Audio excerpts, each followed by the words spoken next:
Hi there. Are you turning 65 soon and still working? You're not alone, and you're probably wondering, do I need to sign up for Medicare? In this video, we're going to break it all down, so you'll know exactly what to do, avoid late penalties, and keep the right coverage for your situation. So let's dive in. When you turn 65, you become eligible for Medicare. That's the federal health insurance program with different parts. Part A covers hospital stays. Part B covers doctor visits and outpatient care. Part D covers prescription drugs. You may also hear about Part C, Medicare Advantage plans, which bundle all these together. You may be wondering, but I'm still working, do I have to enroll? This is a great question, and the short answer is, it depends on your current health insurance situation. Let's break it down. If your employer has 20 or more employees, your employer coverage is considered creditable, which means it's just as good as Medicare. In this case, you don't have to enroll in Medicare Part B or D at 65. Even if your employer coverage is creditable, it's smart to compare it with Medicare. In many cases, a Medicare Advantage or supplement plan could offer benefits such as lower monthly premiums, reduced copays for doctor visits and prescriptions, and possibly lower maximum out-of-pocket cost. You could save thousands, especially if your employer plan is high deductible or doesn't include dental or vision. It's worth reviewing your options with a Medicare advisor to see what works best for your situation. But here's a pro tip. You can usually enroll in Part A for free, so many people do that just for extra coverage.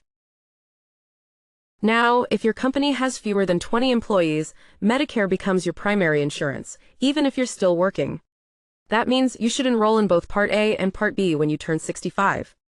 If you don't, your employer insurance might not pay for much of your care, and you could face late enrollment penalties later on. If your employer's prescription coverage is creditable, you can delay Part D without a penalty, but make sure you get written proof from HR saying your coverage is creditable. If it's not, you'll want to enroll in a Medicare Part D plan to avoid a late fee.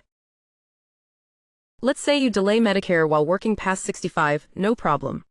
Once you retire or lose employer coverage, you get a special enrollment period. That's an 8-month window to sign up for Part B without penalty. But don't wait too long. If you want drug coverage too, your window for Part D is only 2 months, otherwise you will begin to accrue a penalty. You may also be wondering, what about my HSA? If you're contributing to a health savings account, be careful. Once you enroll in any part of Medicare, you can no longer contribute to your HSA. That's why some people choose to delay Part A, especially if they want to max out their HSA before retirement.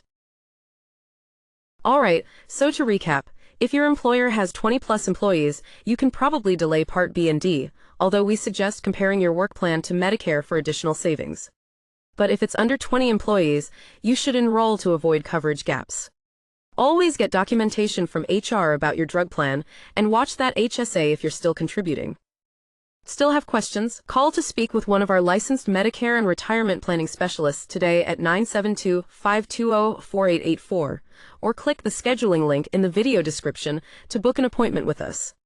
At Casa Arteaga Insurance, we work with you to simplify this process every step of the way.